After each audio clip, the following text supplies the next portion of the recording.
Graça e paz, cara amiga, caro amigo que acompanha diariamente a nossa meditação sobre a Palavra de Deus no Santo Evangelho nesta sexta-feira, da 13ª semana do Tempo Comum, onde nós começamos a escutar o Evangelho de nosso Senhor Jesus Cristo segundo Mateus, no capítulo 9, o último capítulo entre o primeiro sermão que Jesus faz no Evangelho de Mateus e o segundo, que é o chamado Sermão Missionário. Hoje nós vamos ler os versículos de 9 a 13.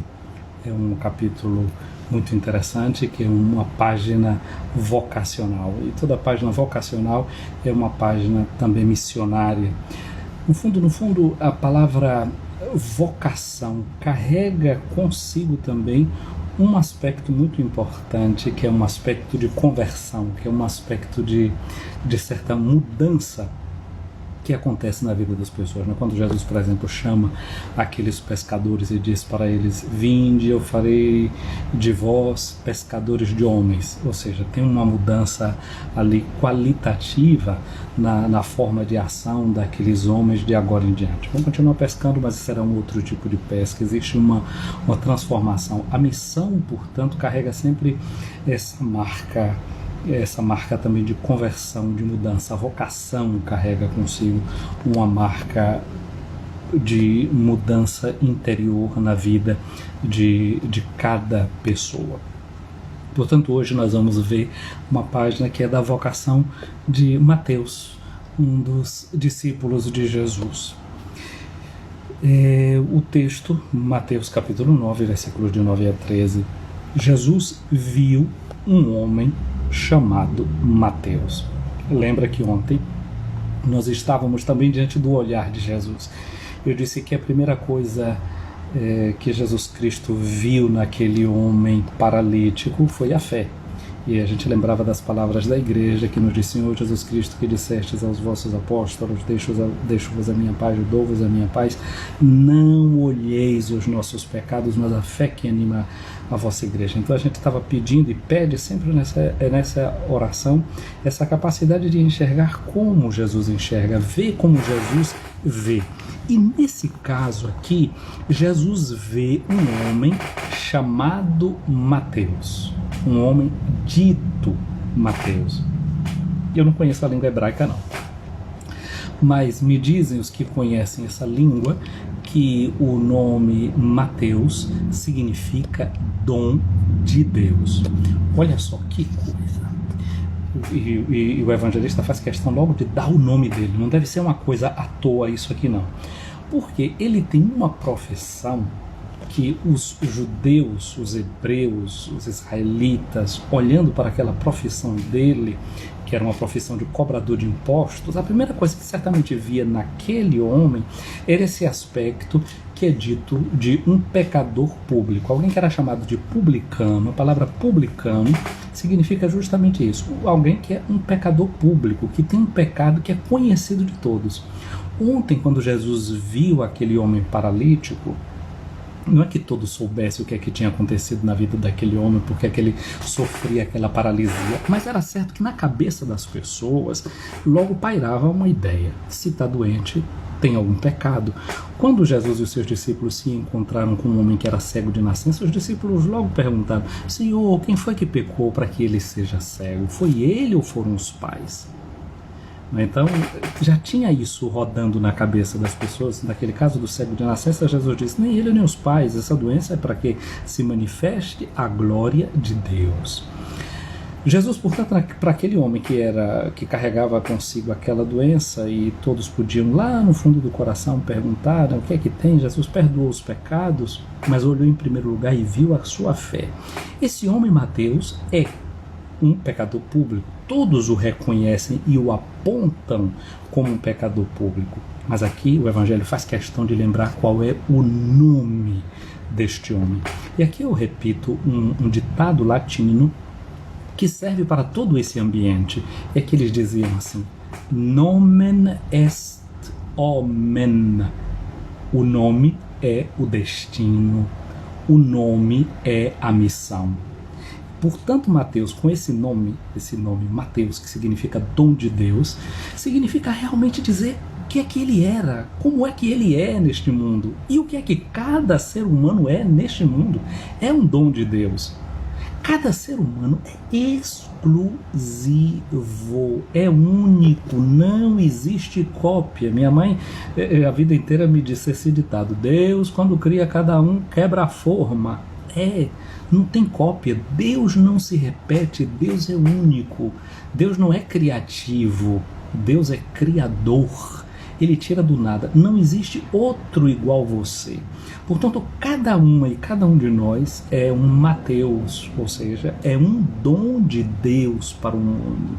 Ninguém é igual, cada um é único. Às vezes a gente fica passando o tempo da gente querendo imitar esse, aquele, imitamos o corte de cabelo, imitamos a voz, imitamos o modo de vestir. Em vez de sair procurando a nossa originalidade, nós nos contentamos em ser réplicas, em repetir o que os outros querem, a repetir o script dos outros. Mateus era alguém que já estava etiquetado. Todos olhavam para Mateus com uma etiqueta já em cima dele. Jesus chega aqui perto dele e o Evangelho faz questão de lembrar o nome dele, porque essa é a forma como Jesus o vê, como Jesus o enxerga, um dom de Deus. E Jesus passa por ele, que está sentado na coletoria de impostos, no telônio. Lembra do Padre Zezinho com aquela música, né? No meu telônio jogando a rede, sob a figueira ou a caminhar, buscando água para minha sede, querendo ver meu Senhor passar. Mateus está ali, no seu telônio, na sua banquinha de cobrador de impostos, não é? Um cambista que está ali, não é? Esperando passar as pessoas para cobrar o imposto sobre as mercadorias que estão trazendo para o mercado, etc. E as pessoas, cobrador de imposto não é sempre que as pessoas gostem tanto deles, né? Vão vir tirar um pouco daquele dinheiro que eles tinham. O Império Romano olhou para esse homem e viu as habilidades que ele tinha e fez essa proposta para Mateus. Você se lembra de Zaqueu? A história dele está no capítulo 19 do Evangelho de Lucas, e Zaqueu diz que ele era pequenino de estatura, que ele era o chefe dos cobradores de impostos, e chega um momento que ele diz assim: Senhor, se eu defraudei alguém, né, quando Jesus resolve entrar na casa dele. De fato, parece que todos tinham essa marca que via nos cobradores de impostos, que eles não apenas cobravam os impostos, mas tirava sempre aquela partezinha para ele. Lembra daquela música de Luiz Gonzaga, né? Uma para tu, uma para mim, outra para mim, uma para tu, outra para mim, outra para mim, outra para tu. Então era sempre nesse vai e vem, não é? Um para cá, dois para lá, e eles iam tirando a partezinha, como diz o outro, quem conta e reconta, né, tira a sua ponta. Então parece que essa era a mentalidade desses cobradores de impostos. Mas aqui tem uma coisa que é muito interessante, é que quando Jesus passou e viu Mateus e chamou Mateus e disse: segue-me, ele se levantou e seguiu Jesus. Você se lembra que o Sermão da Montanha terminou no capítulo 7 com Jesus contando uma história de um homem que edifica a sua casa sobre a rocha, que vem a tempestade e a casa não cai, que sopra os ventos e a casa não cai, mas tem aquele que constrói a casa sobre a areia. Primeira chuva, primeiro vento e a casa cai toda. Olha só, Mateus é um exemplo concreto desse tipo de homem que agora começa a construir a sua casa sobre a palavra de Jesus, sobre essa rocha. Jesus falou e ele cumpriu. Jesus disse para ele: segue-me, e ele se levantou e seguiu Jesus. Interessante, porque esse verbo levantar, do jeito que a gente lê aqui na língua grega, anastasás, é o verbo que serve para falar da ressurreição, né? Os cristãos ortodoxos, né, durante o tempo da Páscoa, eles dizem Christos anesti, Cristo ressuscitou. Então a ressurreição vem expressa com esse verbo que está aqui, anastasás, ele se levantou, e é um verbo que também serve para falar, por exemplo, do levantar do sol. Eu tive uma paroquiana, ela é de São Francisco da Mombaça, em Conceição do Almeida. Ela é a única que eu conheci com esse nome. Ela se chama Anatólia. Eu gostava desse nome dela, porque me fazia lembrar dessa palavra grega, Anatolé. Anatolé significa o leste, e a gente diz mesmo em português assim, não é? Anatólia, que é onde essa região da Ásia Menor, onde está a Turquia, etc. E Anatolé em grego significa o leste. E o que é o leste? É o lugar, o oriente, é o lado onde o sol se levanta.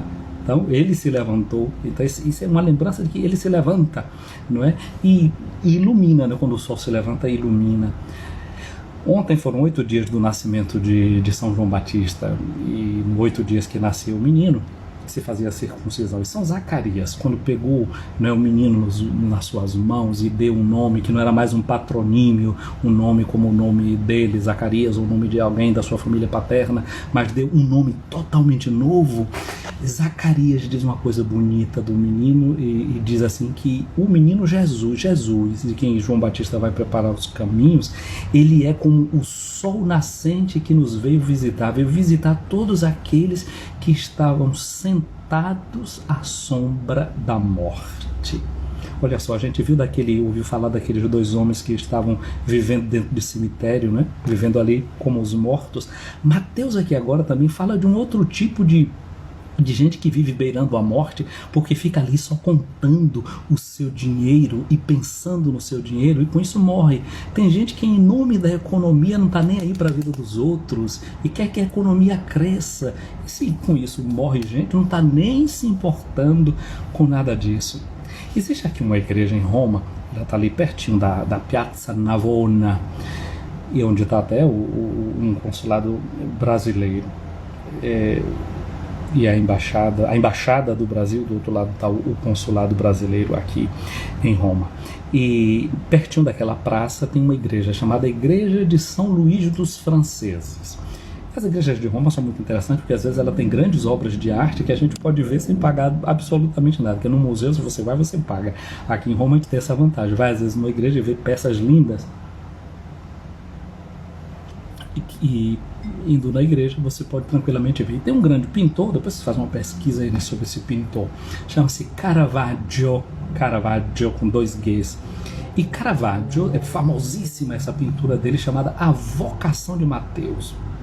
E é interessante que nessa pintura de Caravaggio tem Jesus com as vestes do seu tempo, entrando juntamente com São Pedro, e aponta o dedo para Mateus, que está vestido com as vestes do tempo de Caravaggio, portanto é uma pintura que retratava os contemporâneos, e Mateus está ali contando as suas moedas. Mas aí existe um contraste, porque do lado direito tem uma janela aberta por onde entra uma luz, que Jesus é como esse que vem trazendo a luz para aquela cena que está pintada, e Mateus com a cabeça ali abaixada, contando as suas moedinhas, na região da sombra da morte, contando as suas moedas. Interessante que o Pequeno Príncipe também fala da história de um homem que só sabia contar. O Pequeno Príncipe entra para falar com ele e dá as respostas para o homem, para o Pequeno Príncipe, sem nem mesmo levantar a cabeça. E tudo que ele fala é uma única coisa só: números. É um homem que só sabe contar, só pensa em números.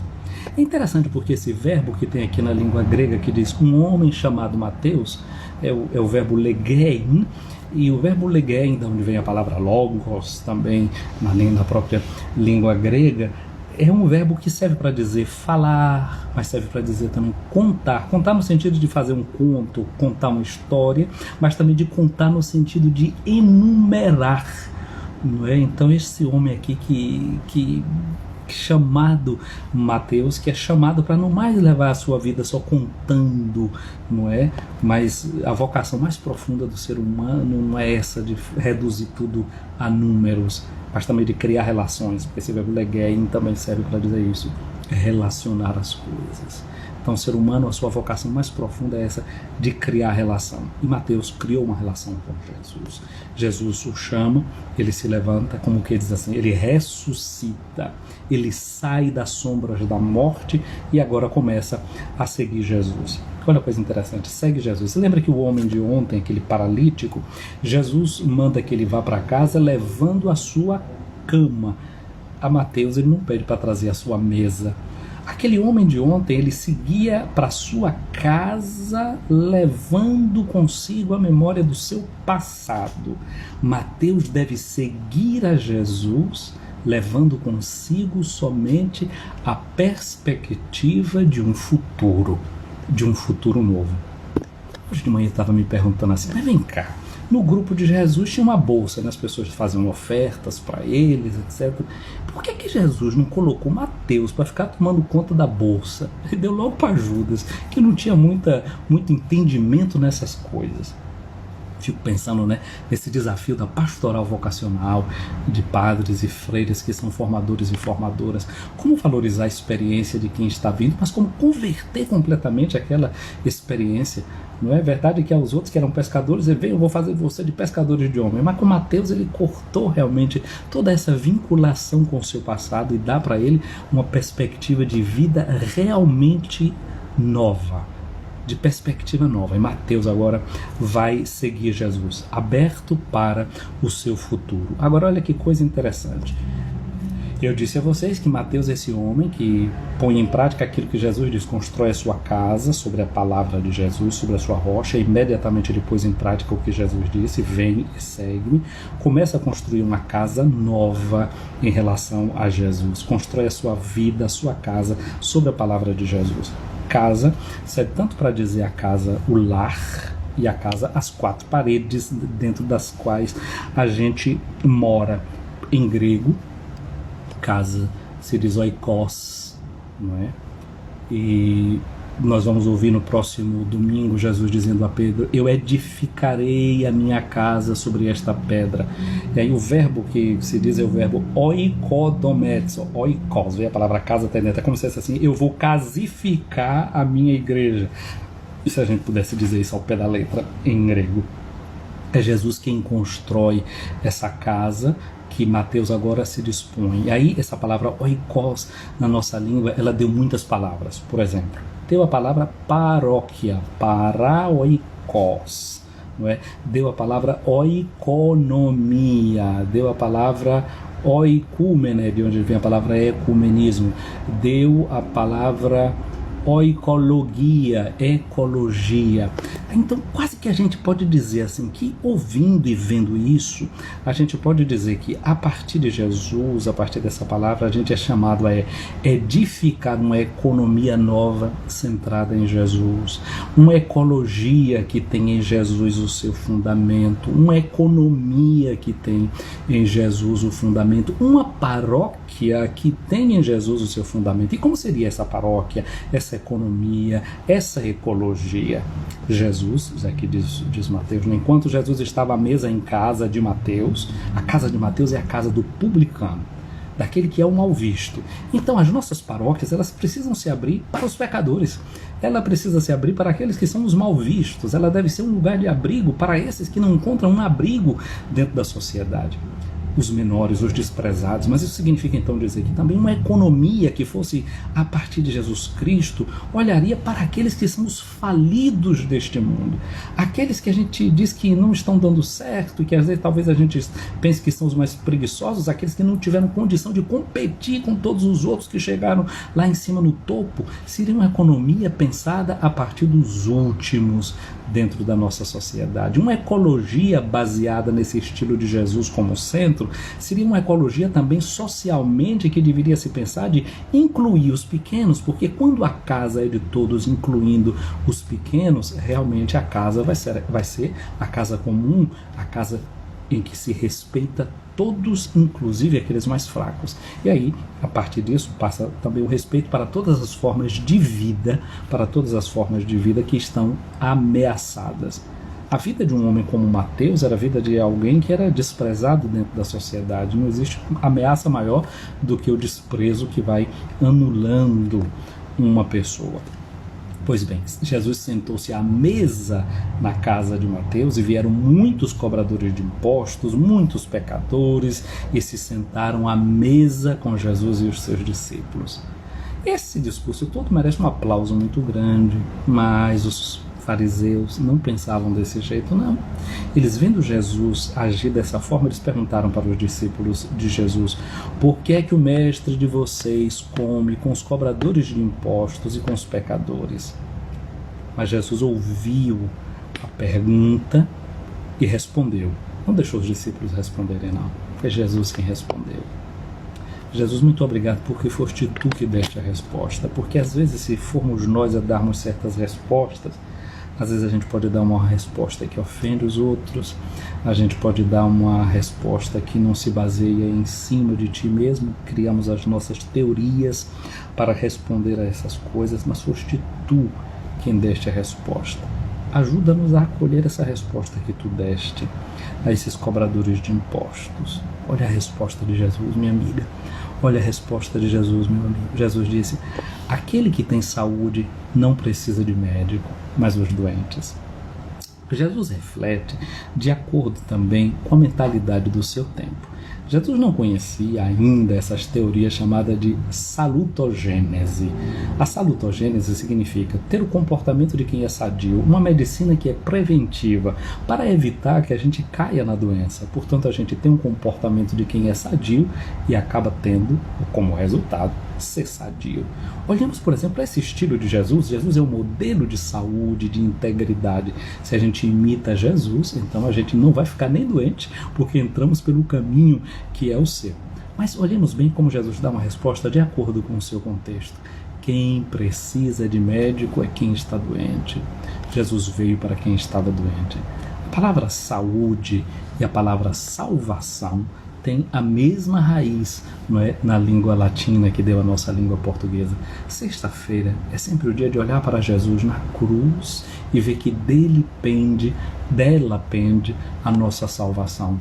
O remédio para curar a nossa doença, quem nos dá é Jesus. Por isso a gente ouviu no capítulo 8 do Evangelho de Mateus, quando Jesus, curando os doentes, ali se dizia: pelas suas chagas, diz Pedro, nós fomos curados. E ali no Evangelho de Mateus está dito que ele veio para carregar sobre si as nossas enfermidades. Jesus nos dá o remédio, ele é o remédio. Então ele é também um remédio que é preventivo. Se nós fizermos como Jesus, adotarmos o estilo de Jesus, muita doença nem sequer se alastra. Jesus funciona como uma espécie de vacina para nós. Uma vacina você não toma porque está doente. Uma vacina você toma para prevenir a doença, para que a doença não te tire a vida, para que a doença não deixe em você graves sequelas. Olha a beleza disso. Jesus então é esse que, com seu estilo, nos ensina isso, a viver na verdadeira saúde. Aí Jesus diz uma coisa que é muito interessante: aprendei. O Evangelho de Mateus é um evangelho pedagógico. Jesus vai dizer: aprendei de mim, que sou manso e humilde de coração. Agora ele está dizendo para esses fariseus aqui, né? Aprendei o que significa: quero misericórdia e não sacrifício. Essa é uma palavra que se encontra no livro de Oséias, no capítulo 6, versículo 6. Deus diz isso a Oséias. Mas olha, esse livro de Oséias é uma profecia muito interessante, porque o profeta, inclusive, foi mandado por Deus para se casar com uma mulher que era prostituta, porque ela era o exemplo da maior infidelidade que poderia existir. E o povo de Israel era esse povo que estava sendo assim, um povo infiel. E no livro de Oséias, no capítulo 14, versículo 14, Deus diz para o seu povo: eu curarei a tua infidelidade. Esse Deus que não quer o sacrifício, que não quer os nossos holocaustos, mas que é a nossa misericórdia, nos está indicando qual é a cura para nós: a fidelidade a Ele. Ser fiel a Ele é ser como Ele é imitar os seus passos, é aprender com Ele para termos a mesma prática. Quero misericórdia e não sacrifício. De fato, eu não vim para chamar os justos, mas os pecadores. Jesus veio para nós que somos pecadores, nós que acolhemos a sua salvação, nós que acolhemos o seu convite. Agradeçamos, portanto, a Jesus esse dom belíssimo que Ele nos faz de salvação. Pois bem, minha amiga, meu amigo, esse é o nosso pedido hoje para Jesus, que a gente possa aprender com Ele esse seu estilo, esse seu modo de ser, colhamos em Mateus a vocação que Jesus faz, o chamado que Jesus faz a cada um e a cada um de nós, para que nós nos descubramos de fato como nós somos, um dom de Deus para a vida do mundo.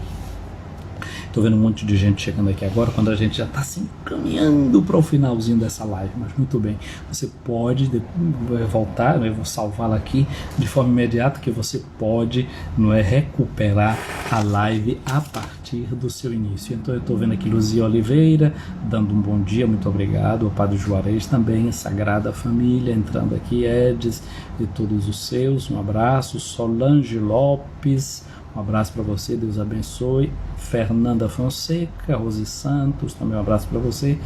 Para Shirley, aí em Salvador, na nossa Paulus. Para Ana Paula, um abraço para você. A Natália Mercedes, Natália, eu estava falando de uma pessoa que eu conheço que tem o nome de Anatólia. No início do vídeo eu vou falar disso, né? Que eu vou falar do levantar-se de Mateus, que em grego se diz anastasás, e dali vem tem uma outra palavra que é Anatolé, Anatólia, como a gente diz em português, que significa o leste. E a Natália é um nome que significa isso, justamente isso, aquele que vem do leste, aquele que vem do nascente, aquele que vem lá daquele lugar onde o sol nasce. Portanto, que você seja sempre assim no mundo, portadora de luz, dessa luz que vem de Deus. Um abraço para Jussara Malta. Eu acho que Jussara ainda deve estar em Maceió, não deve estar de férias ainda na Bahia, né, Jussara? Então, um abraço para você aí na nossa Maceió. Para a irmã Nath, em Santo Antônio de Jesus, bom dia. Para Gil Lemos, para Jânio Souza, aí em Valença, na Bahia, oriunda de Nazaré, né? Para Darcy Sampaio, para Mari Santos, um abraço também para Leo Passos, em Santo Antônio de Jesus, a Rosa Santos. Quem é que eu tenho aqui? Falrei Sena, bom dia, peço uma bênção especial para minha sobrinha Maria, que acabou de nascer. Então, olha que coisa boa, né? Foi dada a luz, não é que então, portanto, o sol nascente que é Jesus ilumine sempre Maria. Então, Mari Caldas, um abraço para você, um abraço e a bênção de Deus para Ana Maria Barreto, para Lucy, para Marilza Barbosa. Marilza, um abraço grande para ti. Ela é de Valença, um abraço grande para todos vocês em Valença. Para Maurício Pintor, meu sobrinho, Deus te abençoe. Tia Bela Ramina em Amargosa, um abraço grande para Odalea, aqui na nossa vizinha Suíça. Não sei se é em Berna que você está, Odalea, onde é? Geralda Lima. Um abraço para Marilza Matias, para Lourival Hélio, Padre Lourival, um abraço, meu afilhado palotino, para Roque Santos, para Everilda Menezes, para Aloma Brito, um abração, Aloma, um abraço e para todos os coelhos leitores, né? Para Vani Brito, Meg Neiva, né? Meg, um abraço para ti na nossa Mombasa, dá um beijo ali em Anatólia, hein? Para Mima Costa também acompanhando aqui a nossa live desde dos minutos iniciais. Acho que eu já falei aqui também do Padre Juarez, né? Que eu vi chegando aqui agora. Quem é mais? Soriana, um abraço para ti, Deus te abençoe e te guarde. Quem é mais que eu tenho aqui? Olha, sim, bem.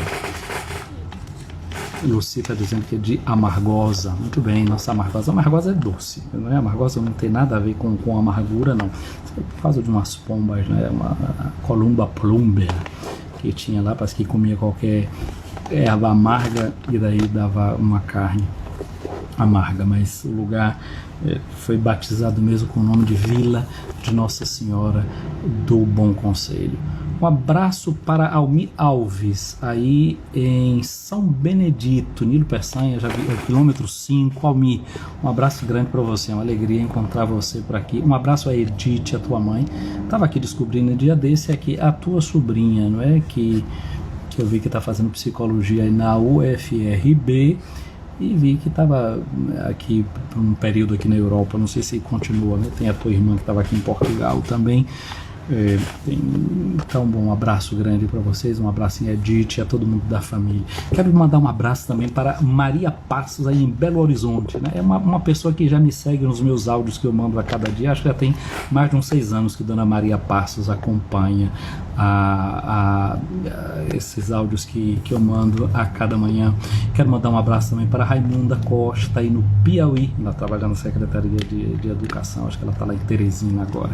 Um abraço também para a Cícera Guimarães, que é oriunda de Nova York, no Brasil. Você sabia que no Brasil tem uma Nova York? Pois é, no Maranhão tem uma Nova York. E eu conheci a Cícera, que vive aqui perto, aqui em Como, na Itália, e ela é daí de Nova York, no Brasil. Para a irmã Antônia Neri, que é uma sacramentina, que é muito amiga da Raimunda Costa. São esses vínculos que a gente não sabe, né? Valmir Araújo também aqui está assistindo a nossa live em Maragogi-Pinho. Um abraço para ti também. Para, então, portanto, a irmã Antônia Neri, que eu penso que a irmã Antônia está lá em Feira de Santana, essa sacramentina. Um abraço para a irmã Elza. A irmã Elza é uma religiosa sacramentina, ou mercedária. Olha, não vamos confundir as congregações. Eu devo muito às mercedárias na minha formação. Já desde pequenininho, na creche onde minha mãe me levava, eu tinha lá a Sorra Mercedes, irmã Mercedes, né, que me pesava todo mês. Depois, quando eu me tornei, trabalhava numa lanchonete perto lá da casa das irmãs, eu levava o leite todos os dias, encontrava a irmã Mercedes e a irmã Benedita, e animaram muito minha vocação enquanto eu ia para levar o leite. Acho que eu perdi um tempo lá às vezes, né? Mas elas iam me estimulando nessa minha vida. Então a irmã Elza era sempre um pronto-socorro lá em Ilhéus. Ela trabalhava no Hospital São José, e quando a gente precisava, batia sempre a porta dessas irmãs mercedárias. Ela é oriunda de Jiquiriçá, na Bahia, agora está ali em Salvador. Um abraço para Antônia Cunha, para Tereza Vieira, aí em Santo Antônio de Jesus, para o Quilombo de Jatimane, em Nilo Peçanha, para Irenilda e Joséildo do Rosário. Um abraço para vocês todos. Obrigado por vocês irem aqui nos acompanhando. Para Joselita Almeida, para Jaci Cone, vi aqui que vocês deixaram um abraço aqui, as saudações, curtindo os nossos vídeos. Para Daniela e Maria Menezes, Ricardo e Jean, aí em Nilo Peçanha. Para minha irmã Maria Gorete, que estou visitando aqui. Rosidete Pimenta, Rosa, um abraço para você. Ela está aqui gostando dessa lembrança que eu estou fazendo da irmã Mercedes. É assim, a gente que marcou muito a nossa vida. Um abraço para Guto Azevedo, aí é sempre em Nilo Peçanha, para Amélia Araújo em Milagres, para Eliane Lousado, não é? Para Carla Gama aí na cidade maravilhosa, o Rio de Janeiro, nada menos que essa formadora no Pilates, não é? De Vanessa da Mata. Quando eu vejo, digo, gente, esse povo está por aqui também. Então um abraço para Vanessa da Mata. Vai chegar até ela. Para minha amiga a Gorete em Recife, né? A Gorete é uma psicóloga de Recife que também vai acompanhando essas nossas lives de cada dia. Para Ed Andrade em Santo Antônio de Jesus, Ivonete Dias em São Paulo, um abraço para você. Para o Carlos de Jesus aí em Limburgo, na Alemanha, e todas as pessoas aí em redor de Limburgo, gente que eu carrego aqui dentro do coração. Obrigado por essa acolhida grande que eu recebi desses portugueses e portuguesas aí na Alemanha. Valdete Simonassi, um abraço também para Elza Passos no Pau Cedro em Conceição do Almeida, para Alessandra Ribeiro, eu acho que a Alessandra está por Salvador agora. Para o padre Anderson Aparecido da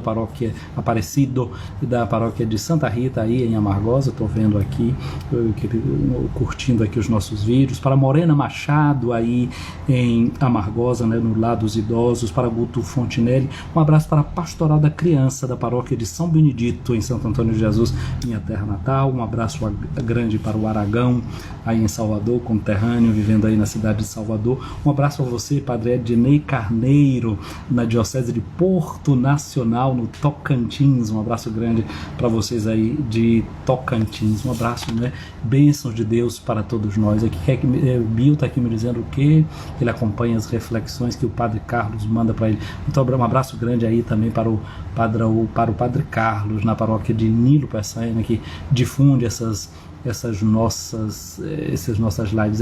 Bill está aqui falando da sua sobrinha, não é? A a Ramona Malta, né, que está na UFRG agora, muito bem.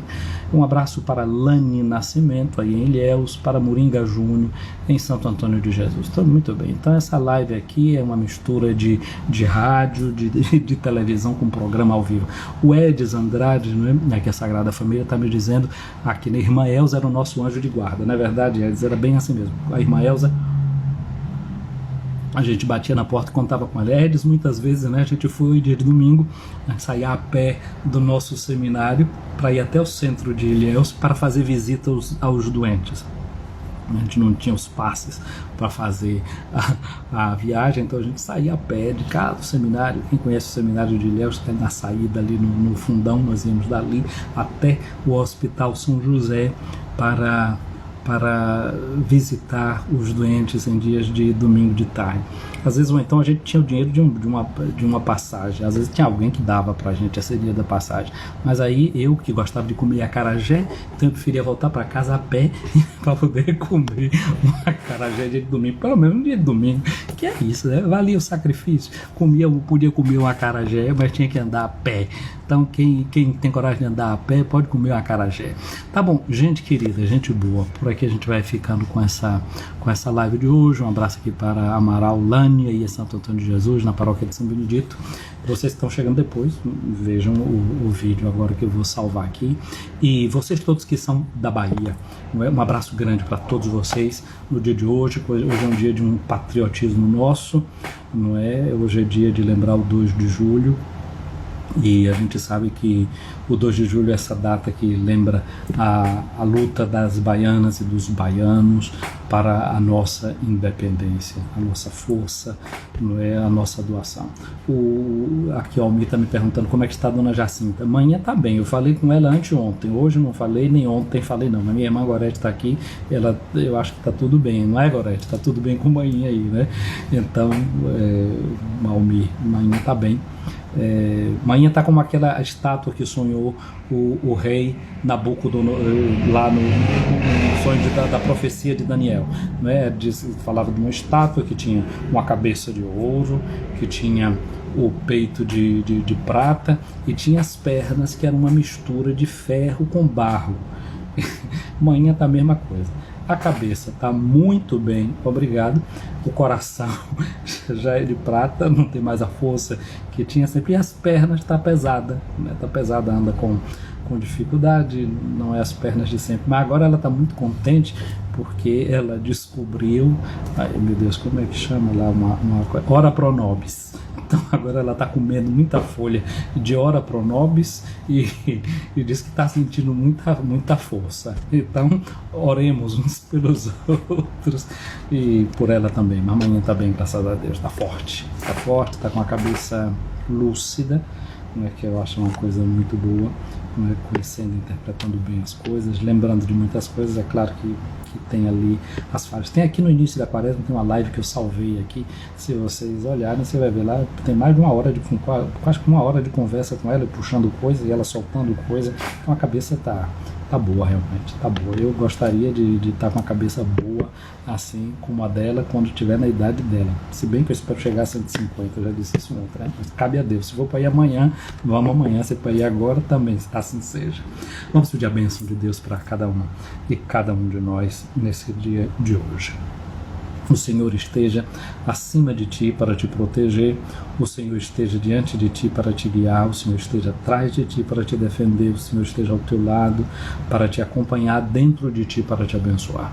A bênção de Deus Todo-Poderoso, o Pai, o Filho e o Espírito Santo desça sobre nós e permaneça para sempre.